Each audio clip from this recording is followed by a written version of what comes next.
Hey Rice City kids, we are back with our final week of Indescribable. When we look outside and see the beautiful world around us, we're reminded that God is so great, powerful, and creative. From the birds flying high in the sky to the planets orbiting around the sun, to animals scampering around the earth, each one points to God's indescribable creativity. Jesus used creativity in how he told parables, performed miracles, and helped his followers understand more about what it means to be a part of God's kingdom. On top of that, we're created in God's image. We can solve problems, create art and music, design skyscrapers high into the sky. When we create, we reflect the image of God to the world around us. You remember our life app for the month? This is the last time we will have it, so let's give it our best. Here we go. Creativity, imagining what you could do because you're made in the image of God. God created you to share his story. God created each of us for a reason. A major part of that is to share his love with others. How we treat people and the words we say are important. God wants us to realize how we can share Jesus with those around us. It's time to tune into today's So-and-So show so we can learn more about how God created us to share his story.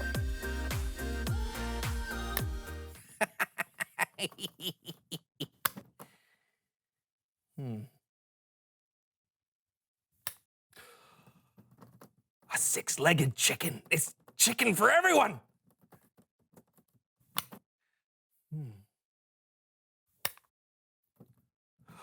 Sheep that can shear themselves.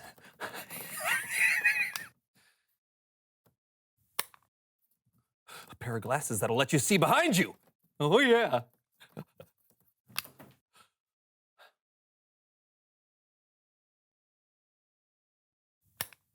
Beef jerky made out of chicken? Novels. Oh, this is the best idea yet. Ah, where do they come from? So strange. Clothes that are made from other clothes.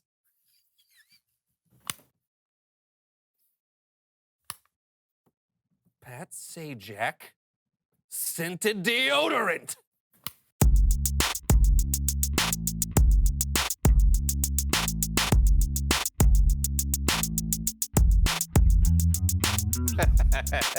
Welcome to the So-and-So Show. I'm Brandon. And I'm John, and we're wearing awesome mustaches. Yes, we are. Why? Because we're chefs, and every self-respecting chef has a mustache. Gordon Ramsay doesn't have a mustache. Okay, that's one. Bobby Flay, Emeril, Martha Stewart. doesn't have a Subpar mustache. chefs. They're like the most famous chefs in the world. Below par. Okay, who are the above par chefs then with mustaches? Chef Louis. The guy from The Little Mermaid? That doesn't count. Oh, okay, what about Chef Remy from Ratatouille? Oh, no. Those are whiskers, plus he's a rat and a cartoon. Doesn't count. Aha! What about the greatest chef in history, Chef Boyardee? He was a genius. Okay, you got me there. We're dressed like this because we are making an old family recipe today. Snickerdoodle soup surprise? Not your family's recipe. An old family recipe from someone who knows stuff. Ooh! Bonjour. Come on in, have a seat. Oh, this is cool. Tell us who you are and what you know. I'm Madeleine Lemord, but I am called Maddie, and I know quite a bit. I know every winner of the Tour de France for the last 2 decades. I know how to put together a Bugatti racing engine. But I am most known for what I can cook. Great, you're a cook. Quoi? No. I am a chef. And by the way, I do not have a mustache. It suits you. Merci. So what are you going to cook for us today? Le poisson! Les poissons. Les poissons. Oh, I love les poissons. Oh, me too. But no. We are making a 250-year-old recipe passed down in my family for generations. Ooh, sounds mysterious. What's the recipe for? French fries. You know, I heard that French fries actually originated from the country of Belgium. Oh, so they're really Belgian fries. Yeah. No, they are French fries. Yeah, but if you look on the internet... They are French fries. Okay. Some people like to peel the potatoes. My family's recipe leaves the skin on. Now we cut them. All right, where do we...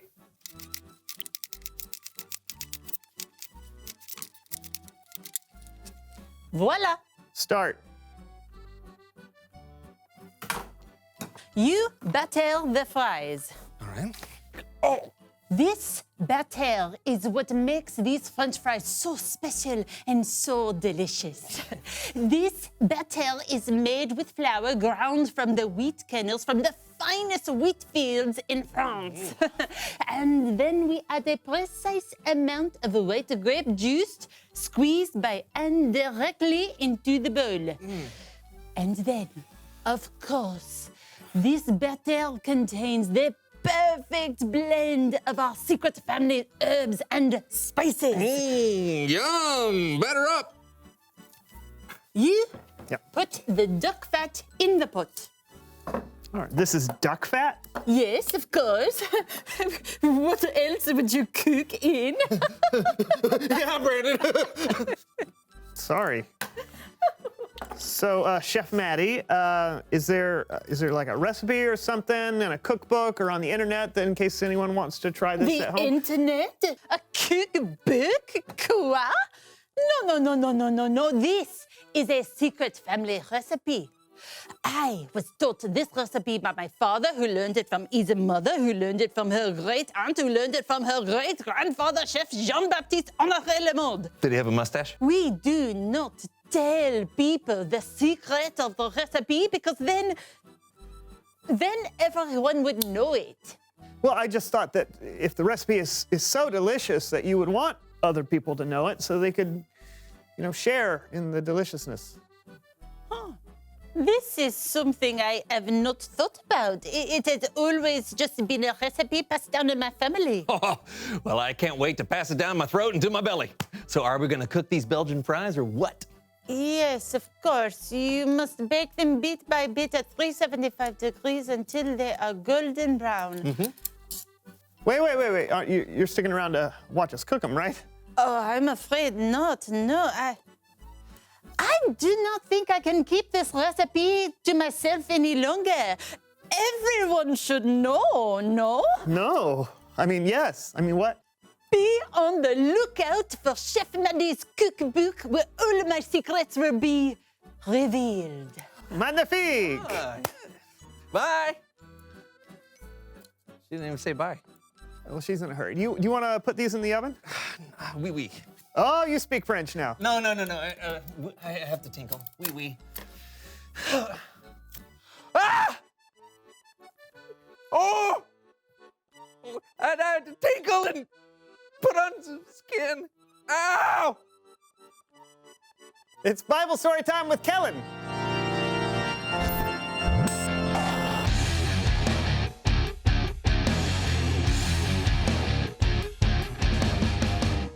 Hey guys! What's that delicious smell? Oh, we're cooking up some French fries, Kellen. Yeah, they should be ready by the time the story's over. Well, let's get to it. The story today comes from Jesus' most famous sermon in the Bible. And since Jesus preached this sermon from the side of a mountain, today we call it the Sermon on the Mount. The sermon from the mouths? I thought all sermons were from the mouths. No, the Sermon on the Mount. It's short for mountain. A short mountain is called the hills. Okay.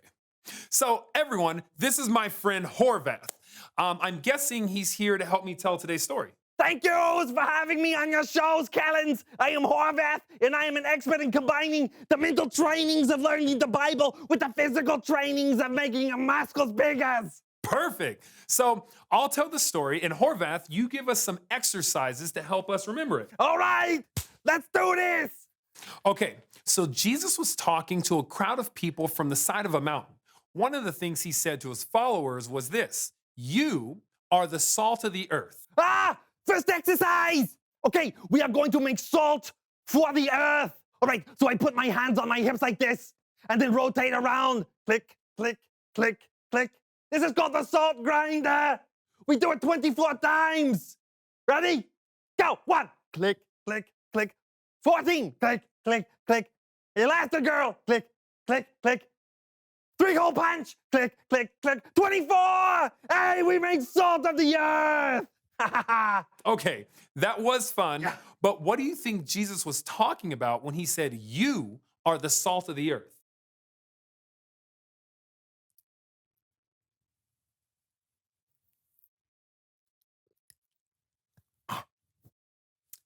Yeah, so when Jesus said, you are the salt of the earth, I'm pretty sure he wasn't saying we actually taste like salt.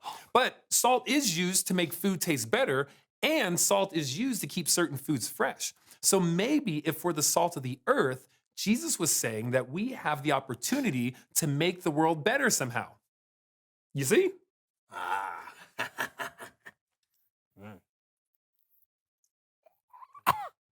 Okay. Jesus kept going. He said, you are the light of the world. Second exercise. We are not salt anymore. Click, click, click, click. We are lights. So let us pretend to be lighthouses. Stand straight and rotate your head like a light all the way around. I call this turn the lights on. We do it 137 times. Go. 1. 26. Grape nuts. Willie Shoemaker. 137. Oh, what's next, Kellens? Right.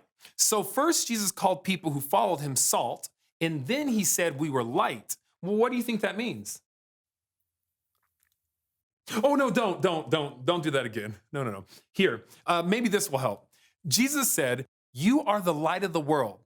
People don't light a lamp and put it under a bowl, right? Right. Right. Instead, they put it on its stand. Then it gives light to everyone in the house. In the same way, let your light shine so others can see it. Then they'll see the good things you do, and they'll bring glory to your Father who is in heaven. I think I understand. You do? No. That's okay. It can be confusing sometimes. Jesus was saying that if you are someone who trusts and follows him, you should live in such a way that brings light into what can sometimes be a dark world. You should be looking for creative ways to do things and creative ways to love others. And when we do that, it will point others to God. All right. Let's do this. 7th exercise. I call this one ladders to heaven. So we can point people to God's. Okay, so we raise our hands and legs at the same times, just like we are climbing the ladders to heaven. And then when we reach the top, we point like this. Huh? Okay, we climb 45 of the ladder rungs. Go. 1, 6, 45. Now point to God because he is the most important. I think I need to take the elevator. Good idea. Bye, Horvath. Going down.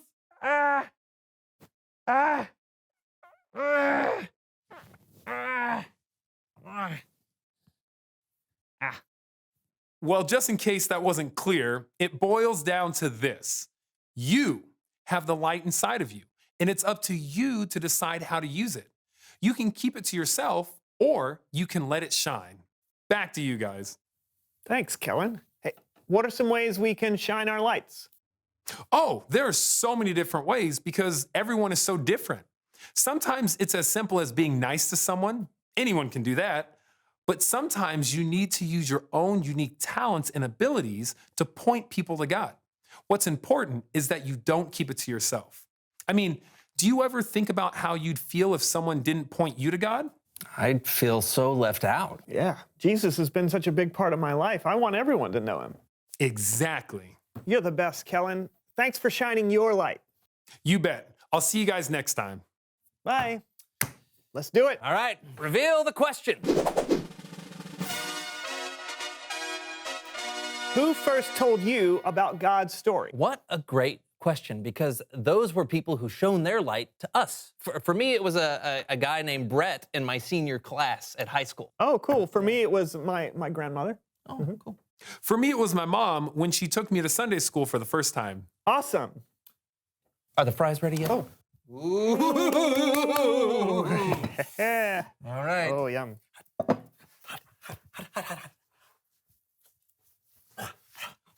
Oh, yum, too. Also yum. Oh, these are amazing. Yeah, good. We gotta tell people about this. I think you're right. I think we should. No, now. We need to tell people right now. Hey, everybody, you gotta try this. Okay, we'll see you guys next week for another So-and-So show. Oh, this is so good. Try it right now. Right now.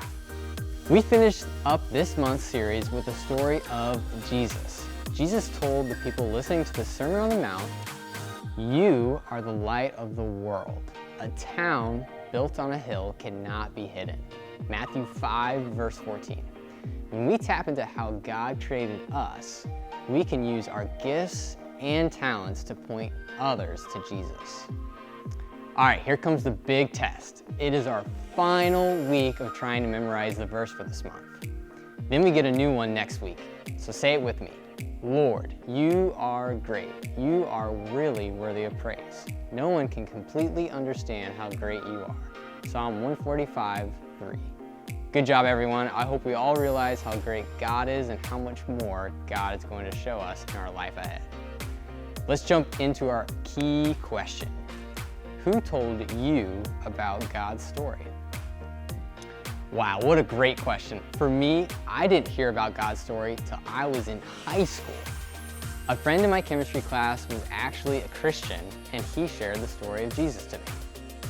He invited me to church camp that summer. It was there where I actually got to experience what Jesus was talking about on the Sermon on the Mount. What I mean is everyone there was shining their light. You might ask, what do you mean shining their light, Lucas? What I mean is they stood out to me more than most people that I've met. They loved me for who I was. They took a deep interest in me and told me more about Jesus. I know something was super different about them, and I wanted to know more. That is what God calls us to do, is to be the light of the world. That people will find out about Jesus by how you love one another. When you follow God, you start to live a different life, and people notice. I hope you've been able to learn more about what it means to be creative. I hope that through this series, you were able to look to God to understand what it means to be creative. Let's go ahead and join our small groups and dive deeper into who told you about God's story and how might you be able to share that story with others.